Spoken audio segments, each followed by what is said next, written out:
Muy bien. ¿Ya está? Si nosotros tenemos un conocimiento de nosotros mismos muy equivocado, mis amados hermanos, ¿saben qué es lo que va a ocurrir? Si tenemos un conocimiento equivocado de nosotros, pues obviamente eso va a afectar todos nuestros demás conocimientos. Y el discipulado que estamos llevando, discerniendo el corazón del hombre, el corazón del ser humano, el corazón de la humanidad, nuestros corazones, nos está ayudando a conocer mucho más quién es Dios, ¿no? Nos está ayudando a conocer más quién es Dios y quiénes somos nosotros. Y la terrible realidad de esta semana, los que han estado en el discipulado, pues especialmente creo los del día martes, los del día sábado han quedado, ¿no? Golpeados para bien, para bien. Pero es que si nosotros no tenemos un conocimiento correcto de quiénes somos, va a afectar al final todo lo que conozcamos. Todo lo que puedas aprender y conocer va a ser afectado por ello. Así que, y eso es una realidad, ¿sí? Eso es una realidad. Por ejemplo, si yo creo que canto bien, pero en realidad canto mal, voy a pasar vergüenza, ¿no? Hay concursos en los que las personas, pues, hacen eso, la voz, creo que no, y salen y hacen un casting. Y en medio de los que algunos puedan cantar bonito, hay algunos que en realidad, pues no sé, creo que lo pasan a propósito, ¿no? Porque es para bajar, ay, qué vergüenza, Dios mío, ¿no? No, no, usted lo sabe. Pero aquel que ha pasado ahí al frente, pues piensa que canta bien. No sabe que canta mal y por lo tanto pasa vergüenza. Y entonces tiene un conocimiento equivocado de quién es, de lo que es, y luego entonces no es acorde a la realidad. Entonces, miren usted, si no sabemos quiénes somos, eso va a afectar mucho, hermanos, todo lo demás que nosotros podamos conocer. Eso es verdad.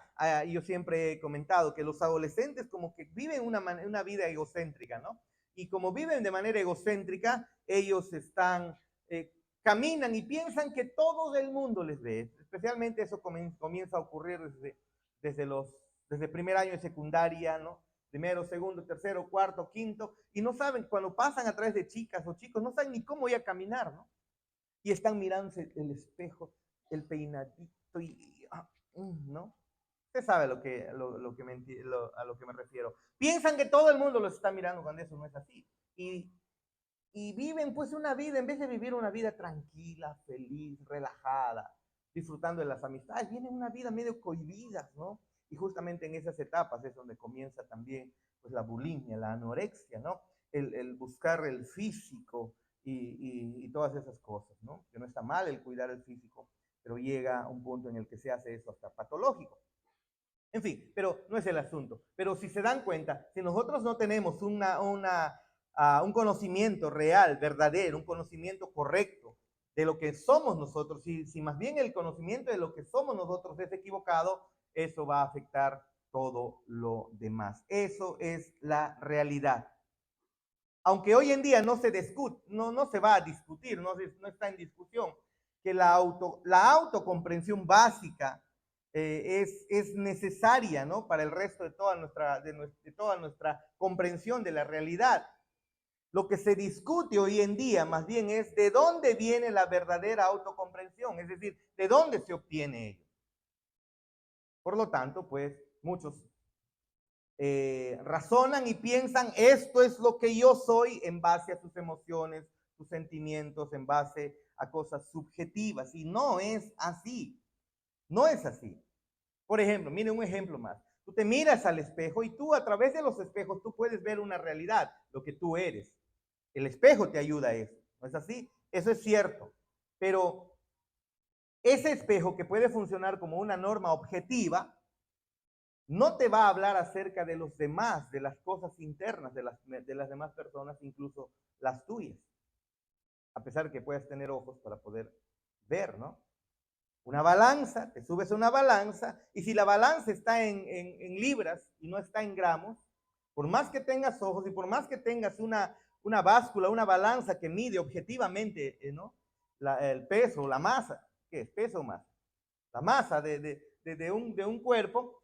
Aún así, si está en libras, si tú no conoces muy bien cuántos kilogramos vale una libra, o una libra cuántos kilogramos hace, si no sabes la equivalencia, de nada te va a servir. ¿Qué significa? Que podemos nosotros incluso tener cosas objetivas en medio de nosotros y aún así tener estándares objetivos, pero incluso ello, en cierto punto, se hacen inútiles para nuestra autocomprensión. Esa es la verdad. Yo te puedo hacer una pregunta, ¿no? ¿Qué crees que necesitas saber y comprender para entenderte a ti mismo correctamente? ¿Qué necesitas saber y comprender de ti para que tú puedas conocerte a ti mismo, para entenderte correctamente? Otra vez te hago la pregunta, por si acaso, ¿ah? ¿Qué crees que necesitas saber y comprender para poder entenderte correctamente? Podríamos dar muchas, pero muchas respuestas, ¿no? Pero, ¿qué hay al final de todo esto? ¿Qué es? Por ejemplo, Juan Calvino, escuchen ustedes cómo es que Juan Calvino aborda esta realidad. Él comenzó su enseñanza en un libro especial, un libro clásico que todo estudiante de las Escrituras debe haber leído al menos una vez en su vida. Se llama Institutos de la Religión Cristiana. Y él observa acerca de esta realidad, ¿no? De que toda la sabiduría que usted y yo poseemos, es decir, la verdadera, hablando de la verdadera, la sana sabiduría consta de dos partes. Escuchen, de dos partes. Él dice, el conocimiento de Dios en primer lugar y el conocimiento de nosotros. Si no conocemos quién es Dios en primer lugar, no vamos a poder conocer quiénes somos nosotros. Y si no conocemos esas dos realidades, quién es Dios y quiénes somos todos nosotros, la verdad no importa qué es lo que tú sepas. No importa, la verdad, el grado académico que hayas alcanzado.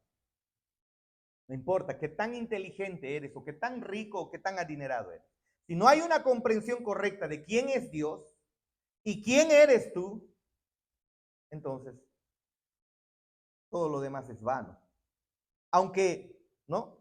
Estas dos realidades, o el conocimiento de Dios y el conocimiento de nosotros mismos, están como que unidas entre sí. Él dice que no es fácil discernir cuál de los dos procede y hace surgir a la otra. Dice, es medio confuso eso en la mente del ser humano. Y él continúa diciendo, escuchen, es cierto que el hombre nunca alcanza un conocimiento claro de sí mismo, a menos que primero haya mirado a Dios y luego descienda, después de haberlo contemplado, a escudriñarse a sí mismo. Nuestro discipulado está basado en eso, si se dan cuenta. Hemos observado en el discipulado 1 a Dios, y ahora, después de observar a Dios, estamos observando quiénes somos nosotros. Y es una hermosa, una bendición el discipulado que estamos llevando. ¿Por qué? Porque siempre, dice Calvino, nos parecemos justos, siempre nos parecemos rectos, siempre nosotros nos parecemos santos. Este es un orgullo innato en todos nosotros, dice Calvino. Es innato en cada uno de nosotros. Mientras no veamos a Dios en primer lugar, no vamos a podernos ver a nosotros. Por lo tanto, todo conocimiento luego va a ser absurdo.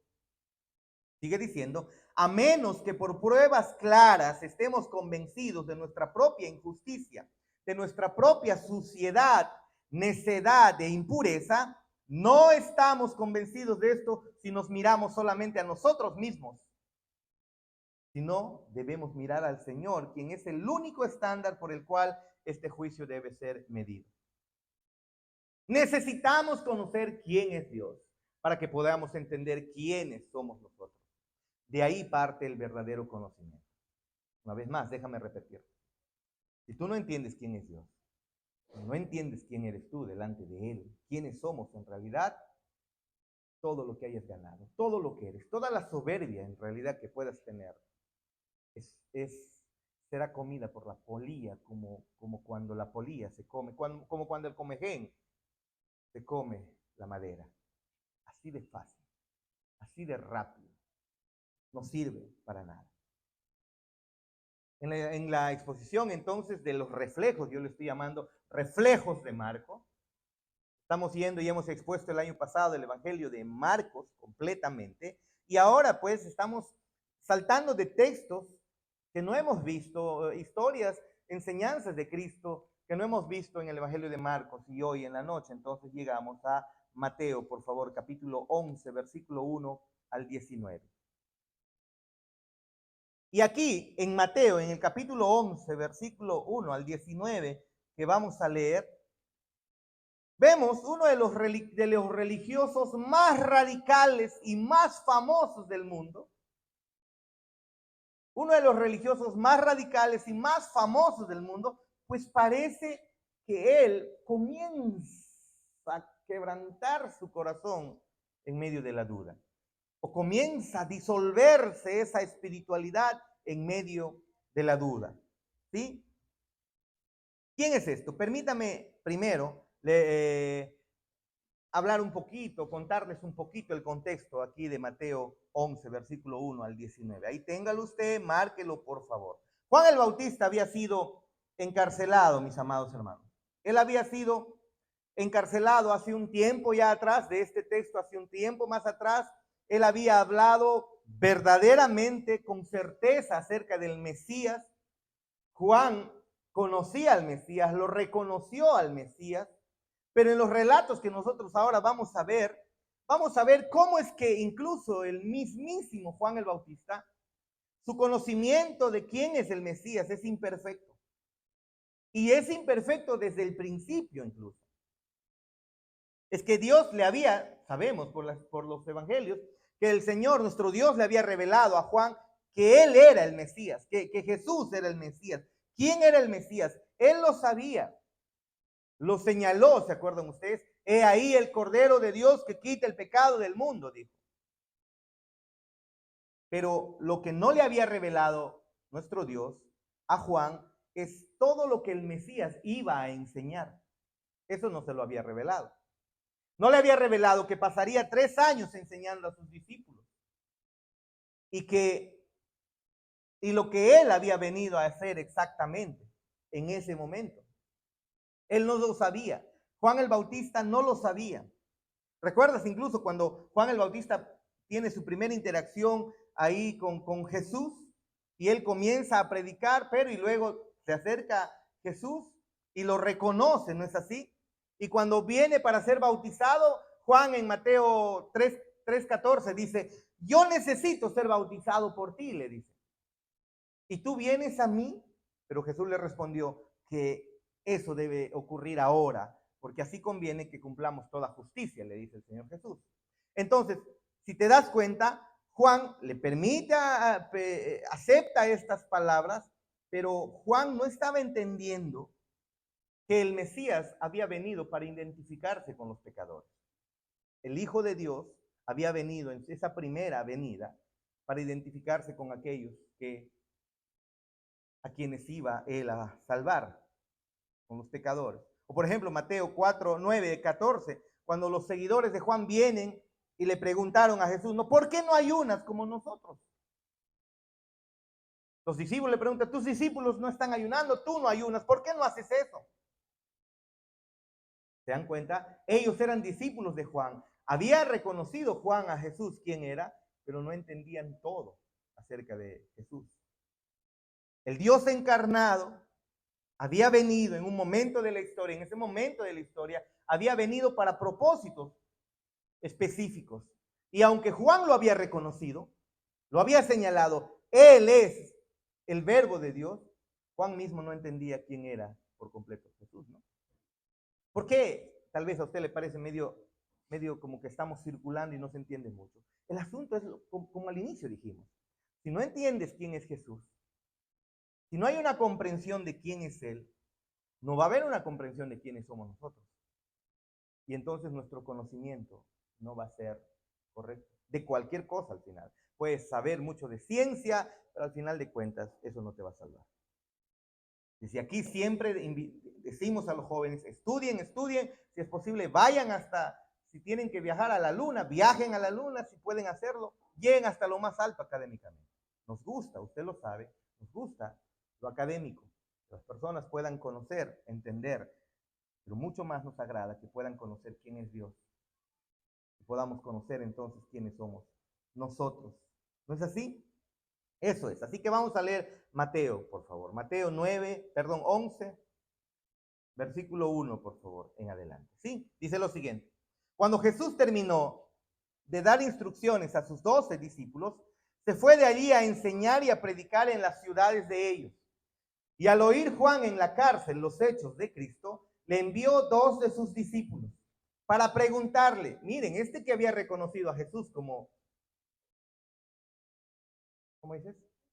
Un gemelito, está mal. A ver, llámale a su mamá, ahí está.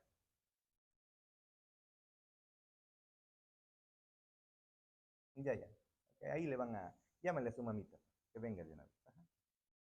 Muy bien.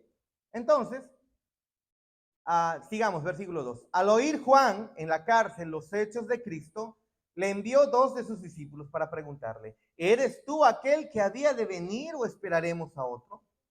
Respondiendo Jesús les dijo, id y haced saber a Juan las cosas que oís y veis. Los ciegos ven, los cojos andan, los leprosos son limpiados, los sordos oyen, los muertos son resucitados, y a los pobres es anunciado el evangelio. Y bienaventurado es el que no halle tropiezo en mí. 7. Mientras ellos se iban, comenzó Jesús a decir de Juan a la gente, ¿qué salisteis a ver al desierto? ¿Una caña sacudida por el viento? ¿O qué salisteis a ver? A un hombre cubierto de vestiduras delicadas, ¿no? He aquí los que llevan vestiduras delicadas en las casas de los reyes están. Pero ¿qué salisteis a ver? ¿A un profeta? Sí, os digo, y más que profeta, porque este es de quien está escrito. He aquí yo envío mi mensajero delante de tu faz, el cual preparará tu camino delante de ti. De cierto os digo, entre los que nacen de mujer no se ha levantado otro mayor que Juan el Bautista, pero el más pequeño en el reino de los cielos mayor es que él. Desde los días de Juan el Bautista hasta ahora el reino de los cielos sufre violencia y los violentos lo arrebatan. Porque todos los profetas y la ley profetizaron hasta Juan. Y si queréis recibirlo, él es aquel Elías que había de venir. El que tiene oídos para oír, oiga. Mas, ¿a qué compararé esta generación? Es semejante a los muchachos que se sientan en las plazas y dan voces a sus compañeros diciendo, os tocamos flauta y no bailasteis, os endechamos y no lamentasteis, porque vino Juan que ni comía ni bebía y dicen, demonio tiene. Vino el Hijo del Hombre que come y bebe y dicen, he aquí un hombre comilón y bebedor de vino, amigo de publicanos y de pecadores. Pero la sabiduría es justificada por sus hijos. ¿Sabes? El camuflaje, el propósito del camuflaje es ocultarse temporalmente para un propósito. ¿Sí o no? Ese es el propósito del camuflaje. Ocultarse para un propósito. Y Jesús en esos primeros años de su ministerio, lo que está haciendo es ocultarse temporalmente. Él se está ocultando, él no está haciendo mucha pompa, él no está mostrando completamente quién es él. Se está un tanto ocultando. Él camufló específicamente ser el Mesías largamente prometido. Él lo había ocultado un tanto eso. Es decir, no lo había mencionado, no lo había dicho. Aunque lo hizo luego, más adelante, un par de años después, cuando luego toma a sus discípulos y les enseña a ellos en primer lugar quién es él, ¿no? Les habla, pero sobre primero quiénes son ellos mismos, les habla acerca de sus necesidades reales y luego quién era él, ¿no? Y lo que él había venido a hacer y cuándo lo iba a hacer y todo eso les estaba enseñando. Pero incluso los discípulos ni siquiera lo estaban entendiendo. ¿Sí o no? Eso es lo que estaba ocurriendo, lo hemos visto en el Evangelio de Marcos. Entonces, tenemos que seguir recorriendo el Evangelio de Mateo o los Evangelios para nosotros seguir viendo qué es lo que enseña nuestro Jesús, nuestro Señor. Pero la bisagra al final la encontramos aquí en este pasaje, aquí en este capítulo, ¿no? Lo encontramos aquí. Si usted recuerda, en el capítulo 16, los discípulos empiezan a comprender seriamente lo que significa que Jesús es el Mesías. Seriamente ellos ya comienzan a entenderlo. Incluso cuando tienen la confesión de Pedro, ¿se acuerdan? Cuando Pedro dice, tú eres el Cristo, el Hijo del Dios viviente. Entonces ahora, después de eso es que se acelera la actividad de nuestro Cristo y Él comienza a hablar mucho más claramente quién es. Pero hasta antes de eso, nuestro Señor Jesús está como camuflando muy bien quién es Él. En esos primeros años de su ministerio público es que Él no está enseñando completamente acerca de su función. Pero en el capítulo, desde el capítulo 5 al versículo 15, en esos primeros años, encontramos a Jesús explicando muchas cosas, hablando del divorcio, las bienaventuranzas, obviamente, ¿no?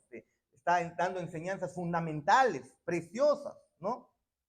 Pero aquí, en el pasaje que nosotros tenemos, Él muy amablemente le va a responder a Juan el Bautista acerca de y explica incluso su identidad. ¿Quién es Él? Toma la pregunta de Juan y entonces ayuda a aclarar a Juan quién es Él. E incluso nos ayuda a nosotros a entender quiénes somos nosotros, enseñándonos también quién es Juan. Y eso es lo que vamos a ver. ¿Quién es Jesús? ¿Quién es Juan? ¿Y quiénes somos nosotros? Hermanos, eso es fundamental. Específicamente, ¿quién es Jesús? Sí, importa también quién es Juan, para que luego podamos entender quién es Jesús. Eso es necesario, así que veamos la primera parte. Yo sé que hemos tomado mucho tiempo en la alabanza, la oración, así que por favor les voy a pedir un poquito de paciencia, porque tal vez nos vamos a extender. Veamos el primer punto. ¿Sí? Muy bien. Veamos primero quién es Jesús en esos 6 primeros versículos. ¿Sí? Porque el versículo 1 nos da el escenario. Escuchen lo que dice.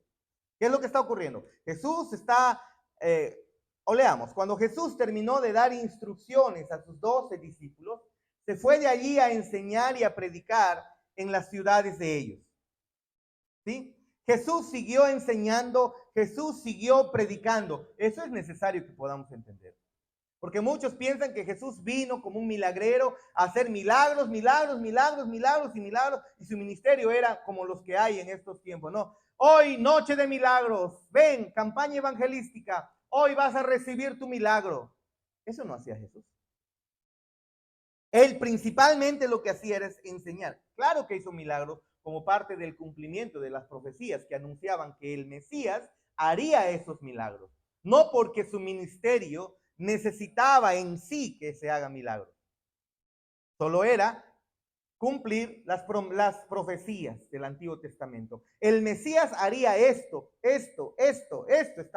estaba escrito en el Antiguo Testamento. Y cuando viene Él, pues hace eso. ¿Ve?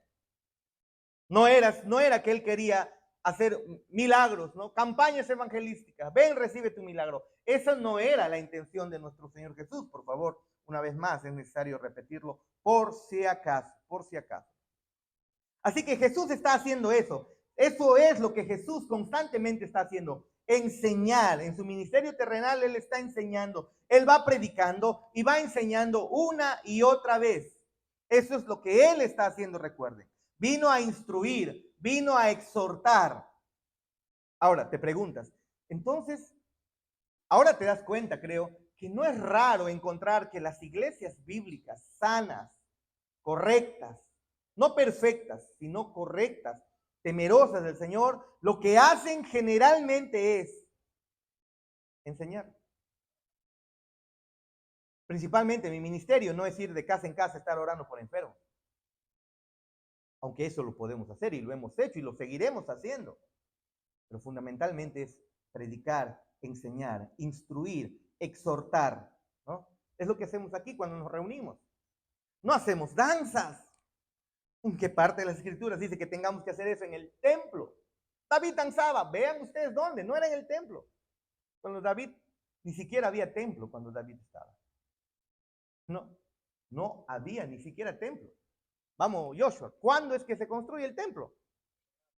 En el reinado de Salomón. Salomón es el hijo de de David. No había templo, ¿no? Para los que dicen que hay que bailar en el templo y danzar en el templo. Y eso es lo principal entonces que hacemos cuando nos reunimos.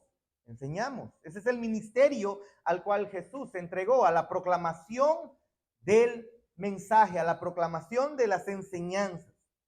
Pero mientras Jesús hace eso, parece que el encarcelamiento de Juan había estado agitando el corazón del mismo Juan respecto a quién era Jesús. Miren, versículo 2.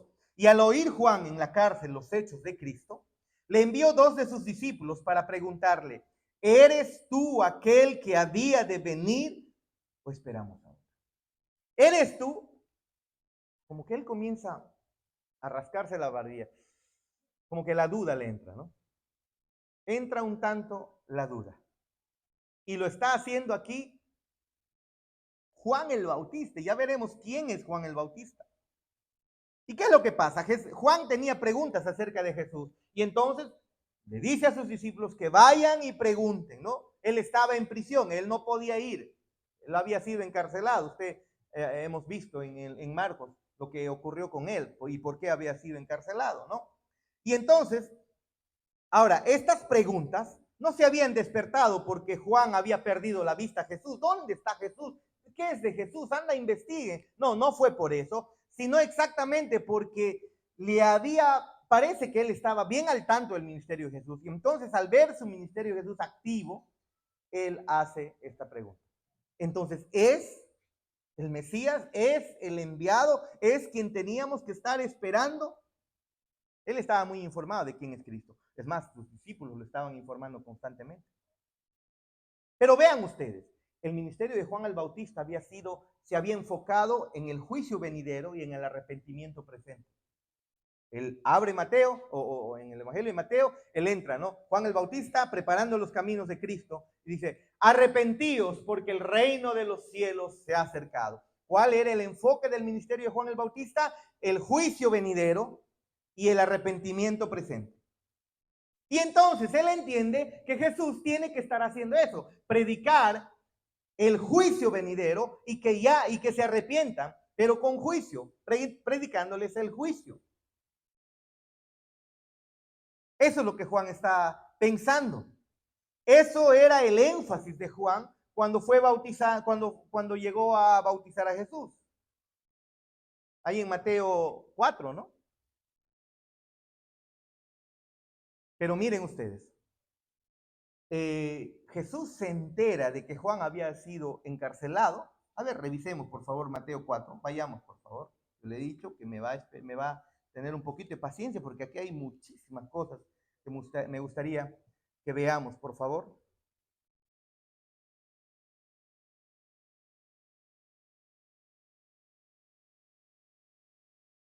Debe ser...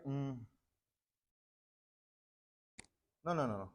Juan capítulo 4, por favor. Se entera Jesús de que él había estado encarcelado. Lo que pasa es que mis ojos no me ayudan mucho. Versículo 12, escuchen.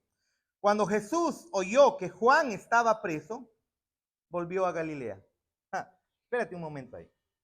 Un momentito ahí.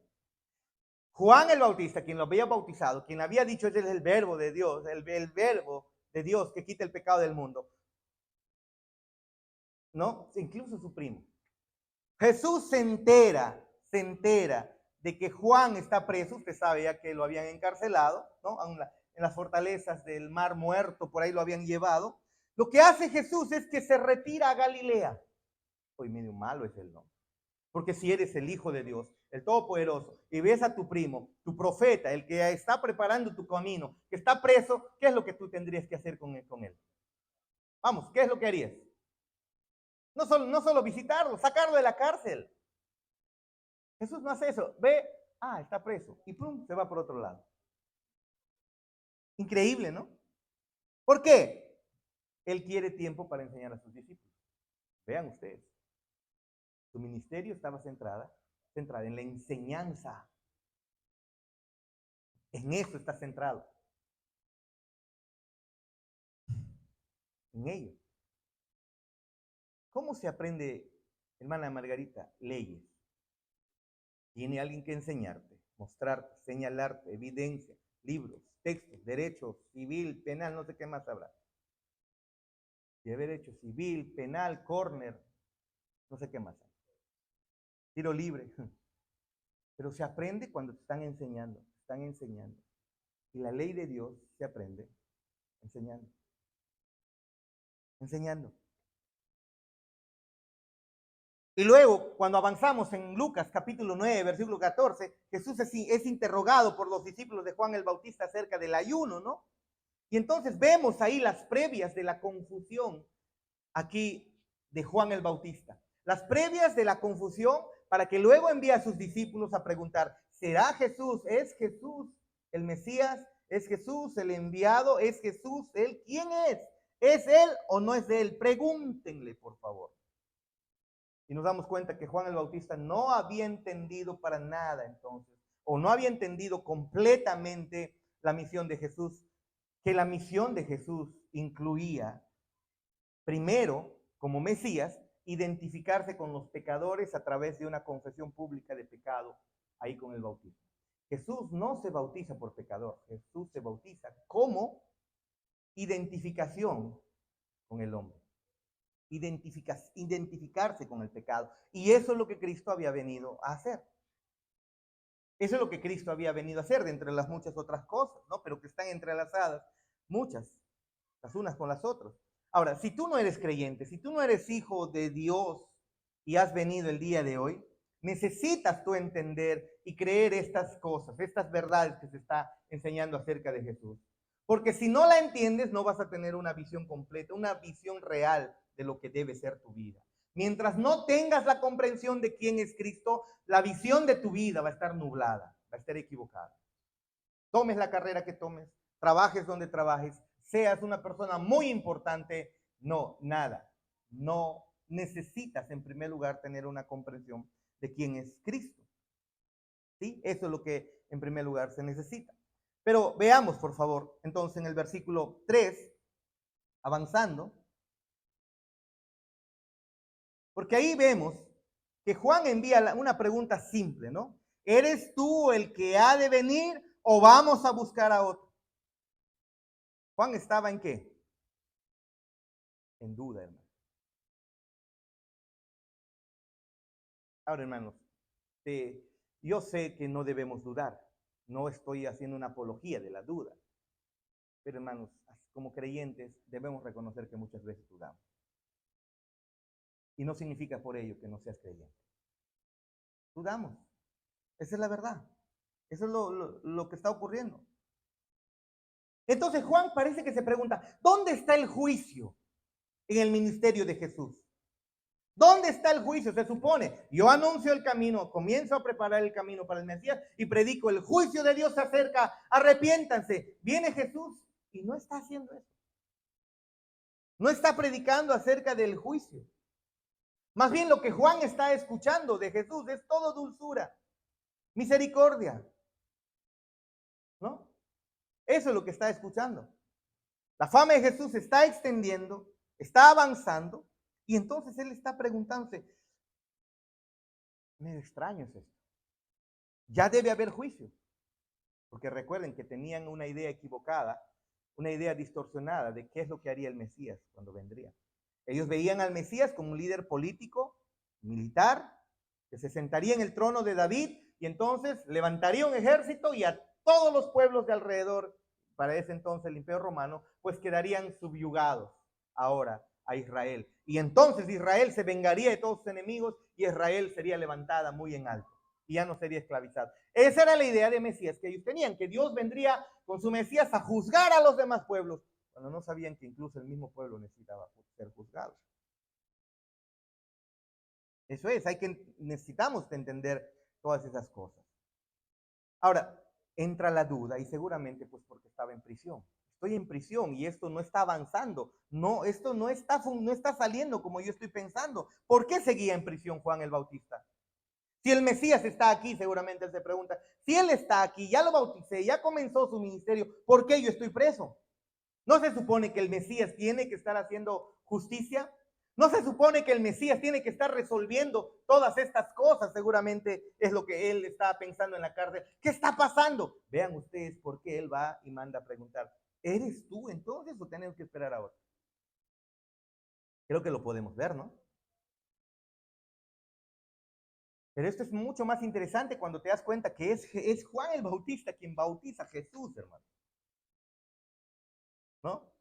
Miren lo que dice Mateo 3:7. Al ver que muchos de los fariseos y de los saduceos venían a su bautismo, les decía Juan, ¿no? Generación de víboras, ¿quién os enseñó a huir de la ira venidera?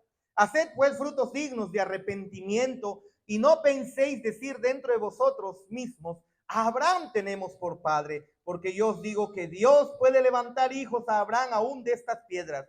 Y yo también, y ya también el hacha está puesta a la raíz de los árboles. Por tanto, todo árbol que no da buen fruto es cortado y echado en el fuego. Yo a la verdad bautizo en agua para arrepentimiento, pero el que viene tras de mí, él está pensando en el Mesías, cuyo calzado yo no soy digno de llevar, él es más poderoso que yo, él os bautizará en Espíritu Santo y fuego.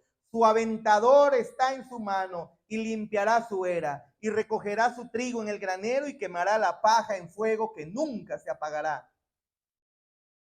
Eso es parte de lo que la Biblia enseña que iba a ser el Mesías cuando venga. Eso es cierto, pero no era el todo. El Mesías vendría a juzgar, vendría a condenar, vendría a vengarse de sus enemigos. Claro que lo iba a hacer, pero no era todo. Porque Jesús, eso no era lo que Jesús iba a hacer. Algo me tocaste ahí. Eso no era lo que Jesús iba a hacer en su primera venida. Eso era para la segunda venida. Eso no era. Y entonces él está preocupado y está medio como que... Juan no tenía todo el conocimiento de que Jesús pasaría 3 años enseñando a sus discípulos. ¿No? No. Él necesitaba reprogramarse. Ya tenía un entendimiento, pero le necesitaba mucho más.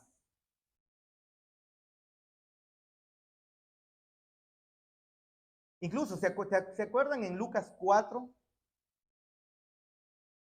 Cuando Jesús está en Nazaret y luego él se levanta para leer, ¿no? Y se le dio el rollo del profeta Isaías, él desenrolla el rollo, ¿no? Y encuentra un lugar específico, él se dirige a un lugar específico, ahí, creo que te llaman, un lugar específico, ahí. ¿Y qué es lo que entonces decidió leer ahí? ¿Qué es lo que decidió leer Jesús? Exclusivamente un lugar donde dice, el Espíritu del Señor está sobre mí porque me ha ungido. Eso es lo que literalmente significa Mesías, ungido. Y dice, me ha ungido para anunciar buenas nuevas a los pobres. Me ha enviado a proclamar libertad a los cautivos. Me ha enviado y darle vista a los ciegos y a poner en libertad a los oprimidos, para proclamar el año de gracia del Señor, el año favorable del Señor. Luego Jesús enrolló el rollo, se lo devolvió al asistente y se sentó. Y todos los ojos, dice el texto, todos los ojos de todos en la sinagoga estaban fijos en Jesús. Y Jesús, después de leer esto, él se sienta.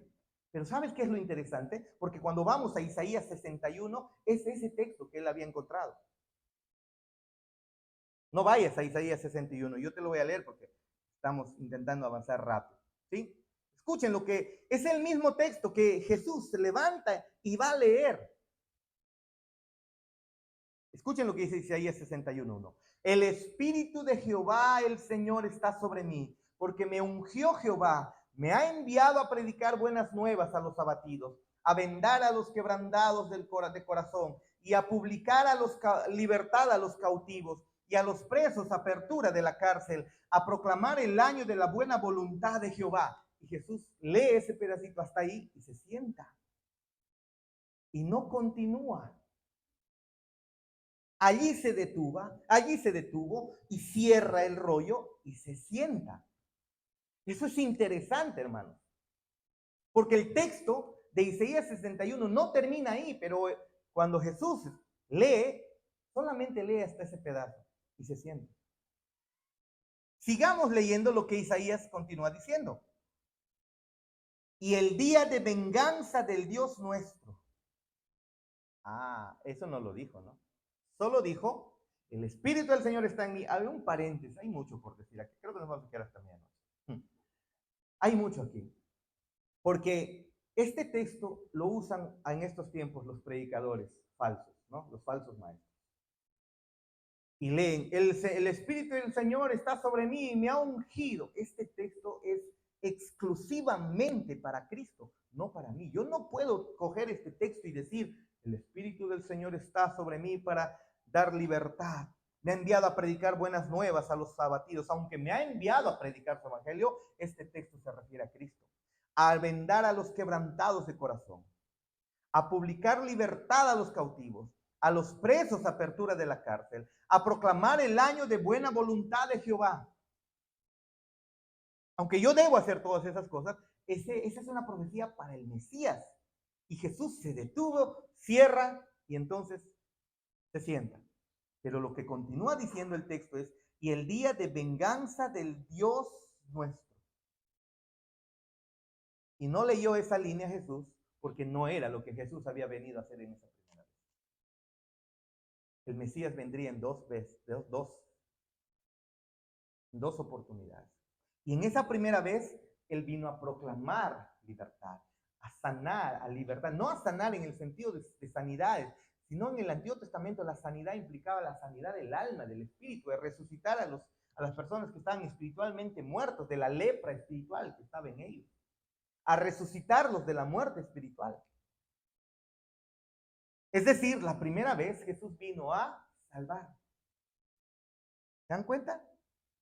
Y eso es lo que tuvieron que aprender los discípulos. Eso es lo que Juan el Bautista tuvo que incluso aprender. Pero no lo había hecho todavía hasta ahora, Juan, ¿no? Jesús no sabía, o Juan no sabía todo acerca de Jesús. No lo sabía.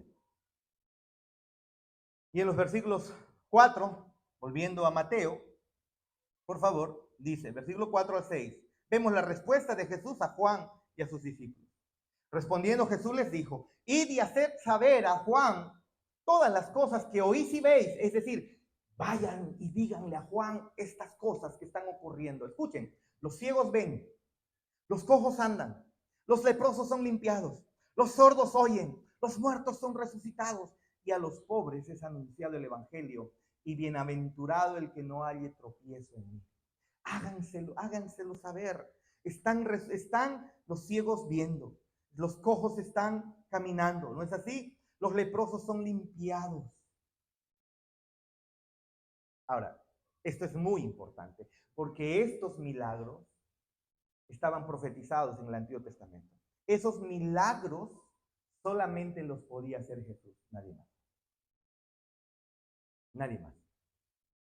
Para reconocer al Mesías, cuando venga, Él iba a hacer esas cosas, decía el Antiguo Testamento. Es decir, no vino a hacer otra vez, no vino a hacer milagros solo por puro gusto y para ganar fama y popularidad y hagan cola y le den su diezmo y su ofrenda y su pacto y su primicia y su siembra.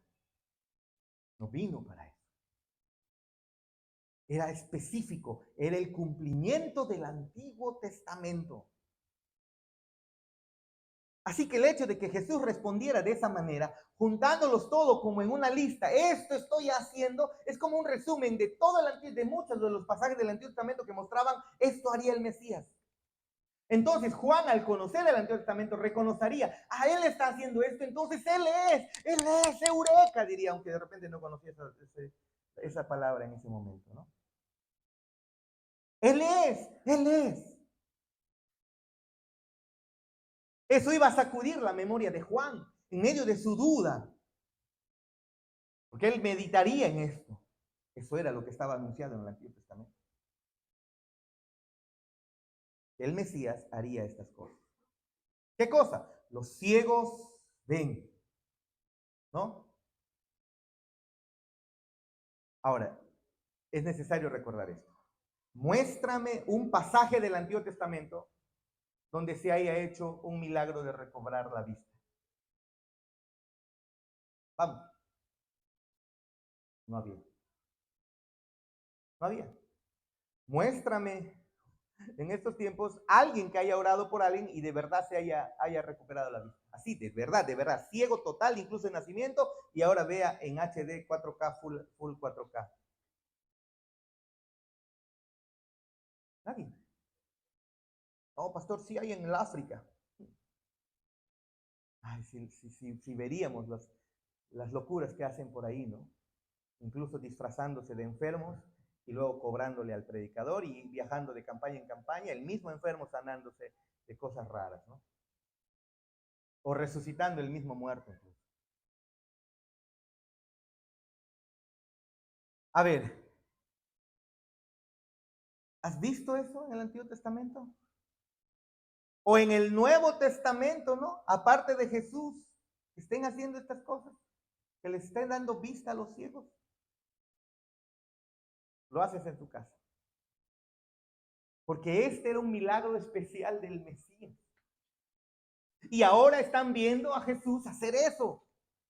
Nadie más podía hacer eso. Y esto no solamente era darles vista a un ciego porque ay, pobrecito no veía. No, había un simbolismo ahí que solo Cristo viene a abrir los ojos de las personas. Eso es en realidad.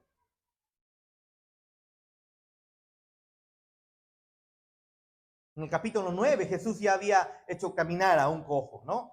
Luego en capítulo 8 el relato de Jesús curando y limpiando a los leprosos. Luego Marcos capítulo 7 incluso nos muestra un relato de otro milagro de Jesús, cómo es que curó a un sordo, ¿no?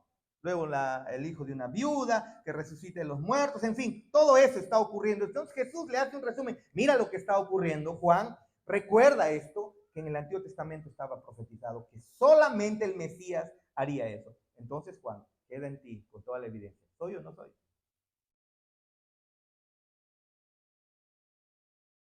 Y todo esto resume Jesús al final, ¿no es así? En el versículo 5 incluso dice, a los pobres se les anuncia la buena nueva, ¿no? Todas estas cosas. ¿A quiénes? A los despreciados, a los ciegos, a los sordos, a los desafortunados, a toda esa clase de gente se les está predicando, mencionando, enseñando acerca de la venida del Mesías. Que Jesús, una vez que comenzaría su ministerio, sería inaugurado, por así decirlo, el reino de los cielos, y entonces los efectos de la caída iban a comenzar a retroceder, hermanos. Los efectos de la caída, enfermedades y las miserias que hemos visto en el discipulado comenzarían a retroceder porque Cristo comenzó ya con su ministerio. Eso es maravilloso, ¿no? Así que Jesús está resumiendo muchas cosas que muchos profetas están diciendo en el Antiguo Testamento, especialmente Isaías, para que Juan se dé cuenta, entienda quién es él. ¿Sí? Pero Juan tenía en mente que Jesús vendría a juzgar, pero al no leer él todo el texto, deja claro que eso no era su primera venida. En esa primera venida, él no vino a promulgar eso. Estaba enseñando, ¿no? A Juan que él vino a enseñar a sus propios discípulos, ¿no?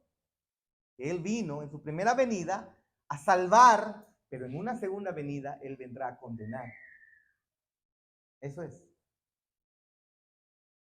Y si vemos eso que habla Isaías 51, entonces comenzamos a entender mucho más el asunto. Por eso Jesús no habló tanto de venganza y de juicio en su ministerio. Fue bien claro, al anunciar su llegada, eso sí fue bien claro, pero no habló tanto de venganza o de juicio, aunque sí advirtió sobre el infierno. Y le dio evidencias a Juan el Bautista para que él entienda, porque saben, nuestra fe se nutre de evidencias, hermanos. No, tú no tienes que venir aquí a la iglesia a sacar tu cabeza y dejarlo afuera para que tú creas todo. Cree solamente cree solamente. Cosas absurdas no importa, te están enseñando, cree, no importa. No, no es así la fe verdadera. Se nutre de evidencias. Así funciona la fe bíblica. Se nutre de evidencias. Y Juan el Bautista está recibiendo evidencias de quién es él. Y Juan el Bautista, al recibir esas evidencias, no Joshua, al recibir esas evidencias, lo que está haciendo es, obviamente, nutrir su fe y pararse firme hasta que le cortaron la cabeza. Y feliz seguramente lo recibió. ¿Se dan cuenta de ello? ¿Quién es Jesús? El anunciado del Antiguo Testamento, el Hijo de Dios, el Mesías, el ungido. Juan necesitaba comprender completamente eso. ¿Sabes? Tú también lo necesitas. Porque si no sabes quién es Cristo, si no sabes realmente quién es Cristo en toda la historia del universo, y te digo quién es, de manera resumida, es el ser más importante de la historia. Que si no conoces de Él, estás perdido. Que si no conoces de Él, tus planes de matrimonio, tus planes de estudio, tus planes de negocio, tus planes de familia, hermano, amigo, está por las puras. No sirven absolutamente de nada. No sirven para nada. No sirven para nada. Por eso dice en el versículo 6, bienaventurado el que no se escandalice de mí. Bienaventurado, ¿qué significa? Feliz, pues, supremamente feliz. Bienaventurado aquel que no se escandalice de mí. Por la presencia de Dios, por el conocimiento de Dios, no se escandaliza, lo acepta, lo recibe con gozo. Yo te pregunto, ¿te escandaliza Jesús? Cuando te preguntan de repente, qué sé yo, a Steven, oye, ¿y tú vas a la iglesia? Oh, sí, mi papá me lleva. O de repente cuando le preguntan a Quiroz, oye, ¿tú vas a la iglesia? Oh, es que la Abby me invita, ¿no? No, ese tipo de fe es absurda. No sirve, no va para nada, no va para ningún lado. ¿Te identificas con Jesús? ¿Te identificas con Él? ¿Sabes quién es Él? ¿El Hijo de Dios? Porque si no, está por las puras.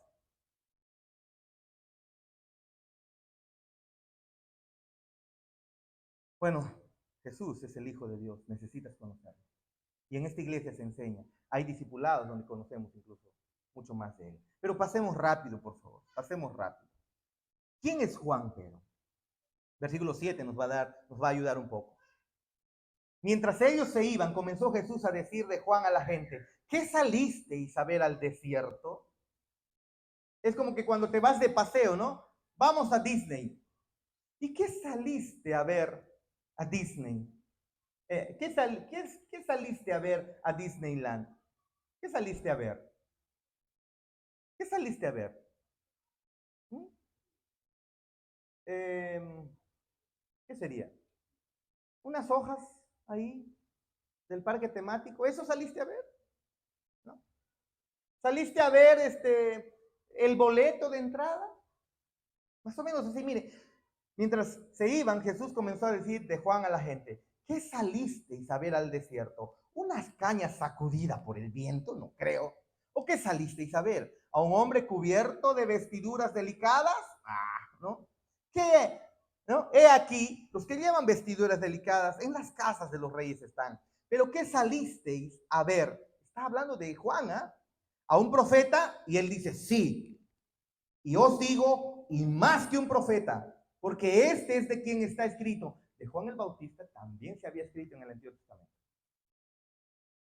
Y dice, he aquí, está tomando Malaquías, he aquí yo envío mi mensajero delante de tu faz, el cual preparará tu camino delante de ti. De cierto os digo, ¿no? Que entre los que nacen de mujer no se ha levantado otro mayor que Juan el Bautista, dice Jesús. Está diciendo, Juan el Bautista es mayor que todos los demás profetas del Antiguo Testamento. Es superior. Pero un paréntesis, Juan el Bautista no hizo ni un solo milagro. Para los que se enfocan en el ministerio como señales, milagros y prodigios, ¿no? Jesús dice, Juan el Bautista es mayor que todos los profetas del Antiguo Testamento. De cierto os digo, dice, entre los que nacen de mujer no se ha levantado otro mayor que Juan el Bautista, pero el más pequeño en el reino de los cielos, mayor es que él. Wow. O sea, hay personas que son mejores que Juan el Bautista. Sí, aquellos que están en el reino de los cielos, los que pertenecen al reino de los cielos. ¿Quién? ¿Quién, Jonathan? Los dejamos ahí. Y sigue diciendo, desde los días de Juan el Bautista hasta ahora el reino de los cielos sufre violencia y los violentos lo arrebatan. ¿No? Porque todos los profetas y la ley profetizaron hasta Juan, y si queréis recibirlo, Juan es el Elías que había de venir. El que tiene oídos para oír, oiga. Él está mencionando. Vamos a resumir mucho, ¿sí? Jesús está mostrando, Juan es el más grande de todos los profetas del Antiguo Testamento. Sí, él es más que Moisés. Wow, tenían a Moisés como el mayor de todos los profetas. El que había escrito la ley, la Torá, el Pentateuco. Y lo tenían como el máximo profeta. Mayor que él, sí. Sí, este Moisés que abrió el mar rojo, sí. Este Moisés que hizo tantas otras cosas que usted conoce, sí, mucho más. Y Jesús explica quién es Juan. Incluso dice, es el Elías profetizado. No es que iba a reencarnarse Elías. No es que era Elías reencarnado, sino alguien con el mismo tipo de ministerio de Elías, con la misma pasión de Elías. Había sido profetizado. ¿No? Eso es. Y Juan había llamado entonces a que se arrepientan y se bauticen, ¿no? Arrepiéntanse y luego bautícense. Pero espérense, los judíos no tenían necesidad de bautismo. Se bautizaban aquellos que se convertían a la religión judaica. El bautismo era para los gentiles. Los gentiles, al arrepentirse y convertirse al judaísmo, ellos se bautizaban. Pero Juan manda y llama al arrepentimiento a todos, incluso a gentiles, incluso a judíos. ¿Solo los gentiles son impuros? No, porque incluso si los gentiles nomás fueran impuros, entonces de verdad Israel es salvo, siempre salvo, como muchos predican, ¿no? Los descendientes del linaje de Abraham. Pero ese no fue el mensaje, ¿no? Todos necesitaban arrepentimiento porque el juicio de Dios viene. Eso era el mensaje de Juan el Bautista. Ese era el mensaje de Juan. Y Jesús aquí en este versículo dice, en el versículo 9, dice que Juan era el profeta más grande. Eso es una declaración, si no lo entienden, si no lo revisamos un poco, es una declaración demasiado arrogante de repente. ¿Cómo va a haber alguien más grande que Moisés? Porque un profeta era, pudiéramos decir, era la persona más alta en el judaísmo. Porque tenía la voz de Dios, tenía la palabra de Dios en su boca. El profeta decía y ocurría lo que Dios iba a hacer. Así dice el Señor, decía el profeta. Y entonces a los profetas lo tenían en la más alta estima. Un profeta de Dios era considerado como lo más alto. Que prenda su luz, está apagado. Ahí está. En más alta estima. Nadie superaría a un profeta. Ni un levita, ni un sacerdote, ni un sumo sacerdote, ni siquiera un rey, porque el profeta tenía la mismísima palabra de Dios en su boca. Era Dios del cielo en la tierra a través de este profeta. Eso era. Y hacía siglos que no se había levantado el profeta. El último profeta era Malaquías. Y desde ahí no se había levantado profeta. Y viene Jesús y dice, aquí hay un profeta. Los profetas eran considerados en alta estima, recuerda. No había profeta aproximadamente por 450 años en el Antiguo, después de Malaquías hasta llegar a Mateo o Juan. Por lo tanto, lo que Cristo está diciendo, pero Juan es el más grande de todos los profetas. mucho más grande. Incluso hay en pueblos del Medio Oriente actualmente donde se ve a Juan el Bautista y lo veneran como la figura histórica más importante, religiosa, ¿no? La figura histórica religiosa más importante, y lo siguen haciendo hasta ahora. Pero no es lo que Jesús está diciendo. No está diciendo que veneremos a Juan el Bautista, sino que Malaquías 3 y Malaquías 4 incluso nos dice, he aquí la profecía de Juan el Bautista, he aquí yo envío a mi mensajero, él prepara el camino delante de mí, yo envío al profeta Elías antes que venga el día grande e impresionante del Señor. Estas son profecías acerca de Juan, para explicar qué era el ministerio de Juan. No era Elías reencarnado, recuerdo. No está diciendo literalmente que Juan o Elías ha vuelto. No está haciendo eso. Pero Juan no parecía entender, estaba dudando, ¿no? ¿Quién será? ¿Será el Mesías? ¿Será el Mesías? Y le pregunta, ¿no? Manda a preguntar, ¿eres tú o esperamos a otro?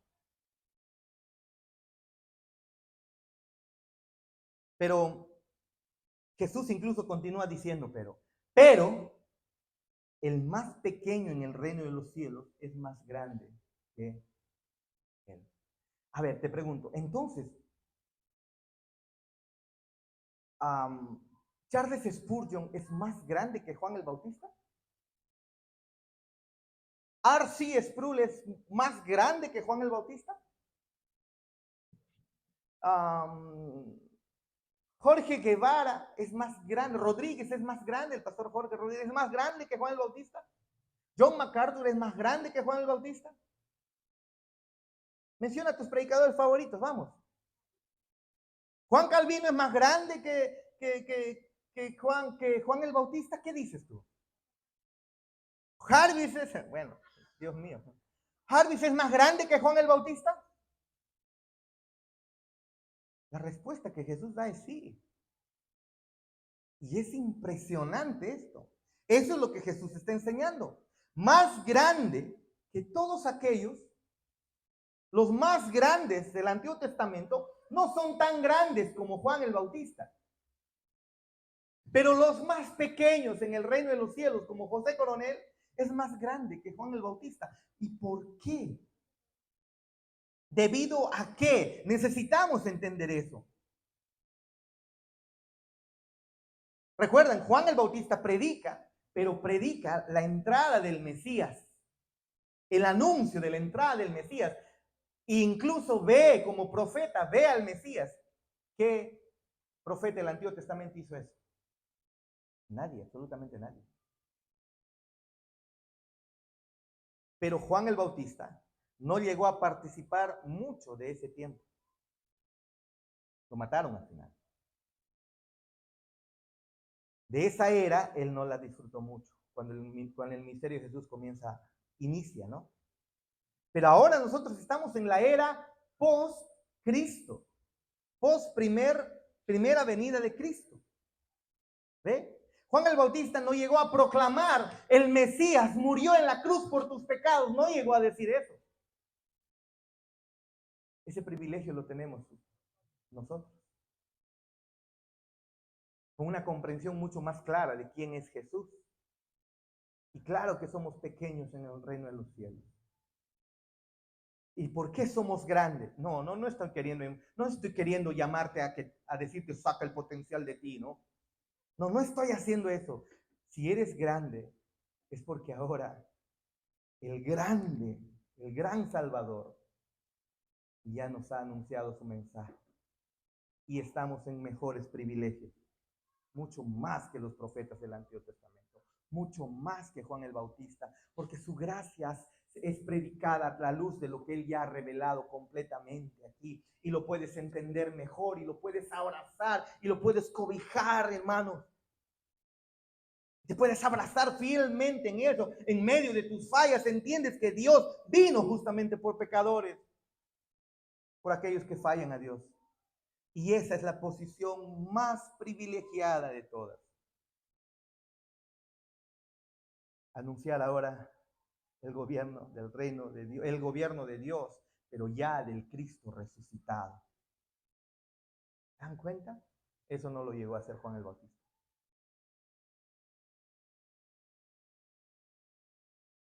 Increíble, ¿no?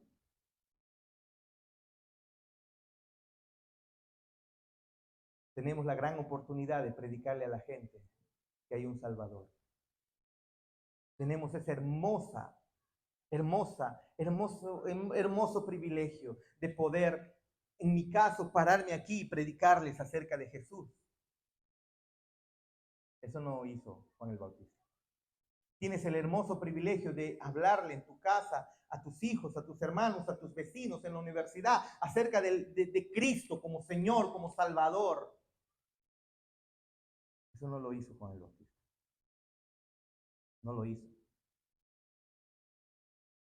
Somos menores en el reino de los cielos, pero ¿sabes? Somos mayores que todos los profetas del Antiguo Testamento, incluyendo Juan. ¿Pero por qué? Es que la grandeza del menor de nosotros enfatiza la grandeza del pacto del que tenemos el privilegio de ser parte, de ser hechos partícipes. Somos nuevas criaturas en Cristo. Eso es lo que nos hace grandes. Ser participantes del nuevo pacto, hermanos. Ser participantes de ese reino de Dios que no terminará jamás, que un día vendrá y consumirá y destruirá todo pecado, incluso el nuestro, el que constantemente cometemos y que a veces no podemos lidiar con ello. Un día lo hará. Un día lo hará.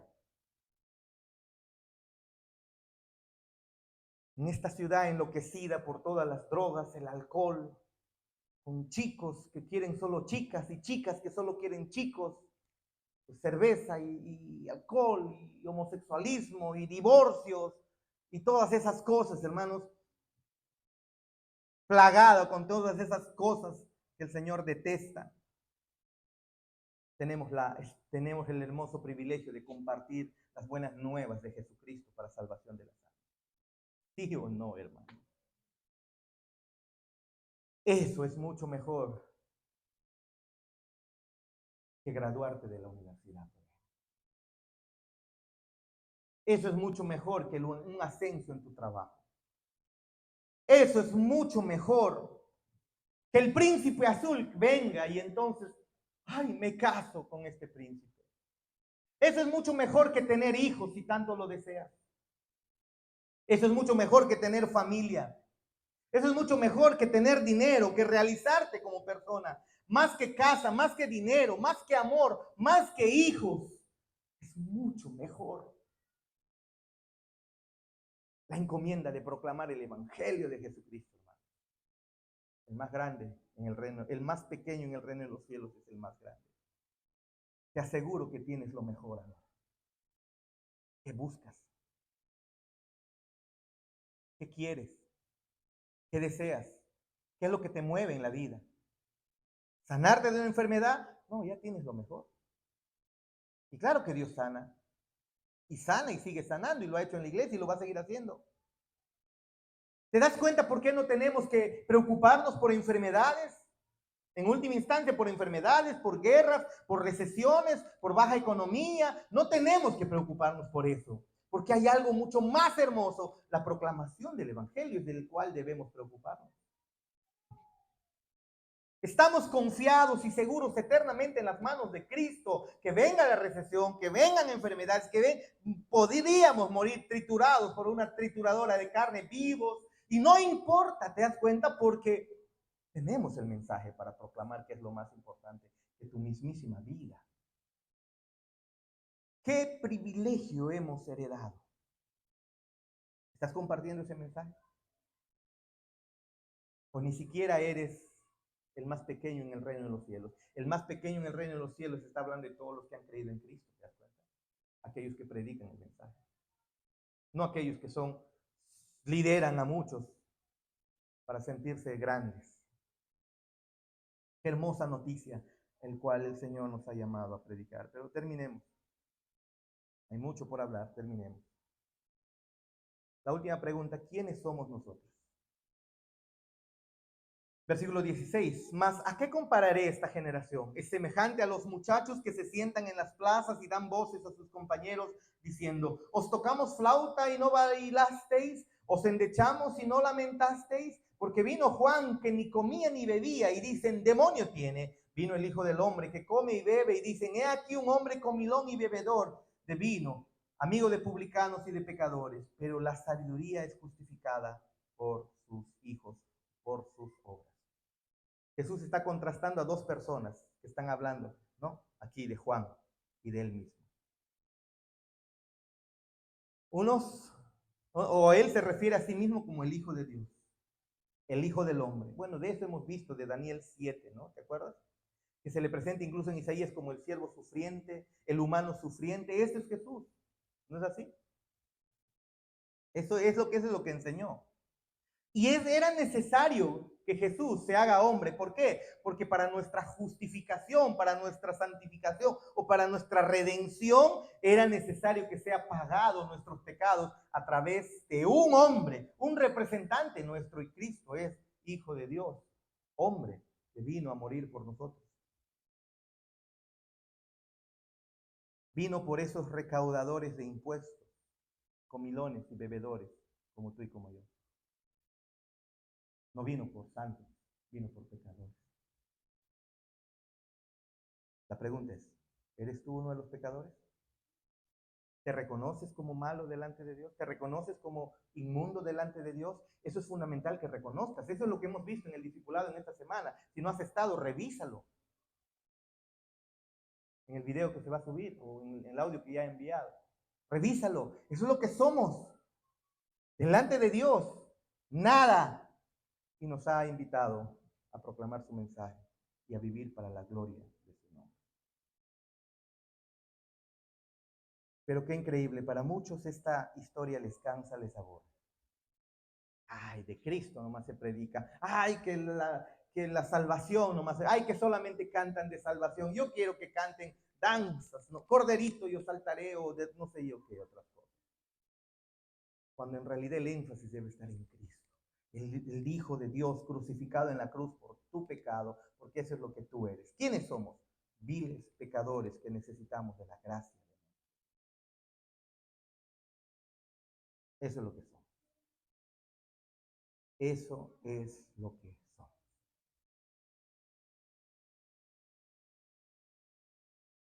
Pongamos de pie para terminar.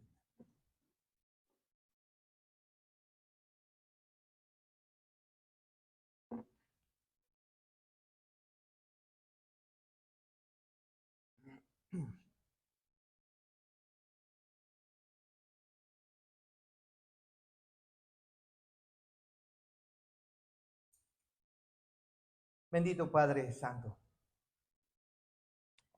te damos gracias por mostrarnos estas hermosas verdades, realidades. Es cierto, no somos nada delante de ti.